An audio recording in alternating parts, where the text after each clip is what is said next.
दिल्ली शराब घोटाले में अब तक 3 की गिरफ्तारी हो चुकी है और जो तीनों गिरफ्त में आए हैं उनसे पूछताछ और जो छापेमारी हुए हैं उनके आधार पर सूत्रों के हवाले से खबर यह है कि मनीष सिसोदिया से पूछताछ चल रही है, जिस पर सियासत चल रही है।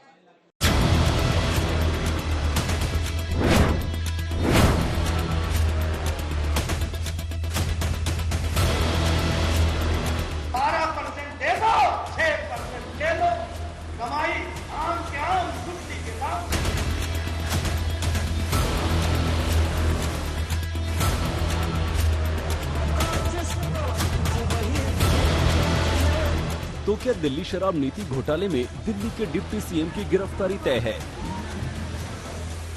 पहले सिसोदिया के घर छापेमारी हुई, अब गिरफ्तारी की तलवार लटक रही है। सीबीआई ने दिल्ली शराब घोटाले में मनीष सिसोदिया को नंबर 1 आरोपी बनाया है। अटकलें कि आज पूछताछ के बाद सिसोदिया की गिरफ्तारी हो सकती है। सूत्रों के मुताबिक शराब घोटाले में सीबीआई को कई अहम सबूत मिले हैं, कई आरोपियों के बयान हैं, कई दस्तावेज हैं। सिसोदिया से इन सब को लेकर सवाल जवाब होंगे। दिल्ली शराब घोटाले में अब तक 3 बड़ी गिरफ्तारी हो चुकी है। ईडी ने शराब कारोबारी इंडो स्पिरिट्स के मालिक समीर महिंद्रू और सीबीआई ने आम आदमी पार्टी के संचार प्रभारी विजय नायर और दक्षिण भारत के प्रमुख शराब कारोबारी अभिषेक बोइनपल्ली को गिरफ्तार किया था। शराब नीति में घोटाले का खुलासा होने पर बीजेपी ने कुछ शराब कारोबारियों का स्टिंग ऑपरेशन भी किया था और इसके जरिए सिसोदिया और सीएम अरविंद केजरीवाल पर हमला बोला था।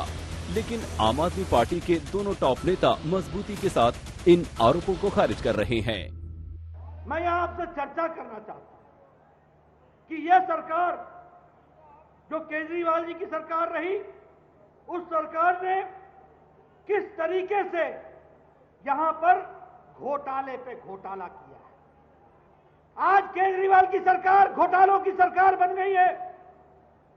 केजरीवाल, तुमने दिल्ली का किया बेहाल और तुम्हें अब जाना होगा और यहां पर भारतीय जनता पार्टी को आना होगा। इस बात की हमको तैयारी।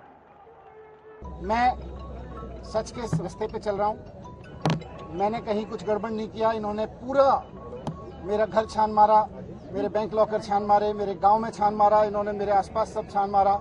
इनको मेरे भ्रष्टाचार का कोई सबूत नहीं मिला। अब ये मुझे जेल भेजने के लिए तैयारी कर रहे हैं। दिल्ली शराब नीति घोटाले में जांच की एंट्री एलजी की सिफारिश से शुरू हुई। दिल्ली के उपराज्यपाल विनय कुमार सक्सेना ने 22 जुलाई को आबकारी नीति में सीबीआई जांच की सिफारिश की थी। उपराज्यपाल ने 8 जुलाई को दिल्ली के मुख्य सचिव से मिली रिपोर्ट के आधार पर जांच का आदेश दिया था। रिपोर्ट के मुताबिक शराब नीति बनाने में दिल्ली एक्साइज एक्ट और दिल्ली एक्साइज रूल्स का उल्लंघन किया गया। शराब कारोबारियों को फायदा पहुंचाने के लिए लाइसेंस फीस माफ की गई। इससे दिल्ली के खजाने को 144 करोड़ रुपए का नुकसान हुआ। आरोप है कि शराब नीति में मनमाफिक बदलाव कर शराब कारोबारियों से मोटी कमीशन ली गई। सीबीआई जांच के आदेश के बाद दिल्ली सरकार ने नई आबकारी नीति को रद्द कर फिर से पुरानी नीति को लागू कर दिया। इनकी तैयारी है कि मुझे जेल में डाल दें। मैं इनकी जेल में डालने से नहीं डरता, इनकी सीबीआई और ईडी से नहीं डरता।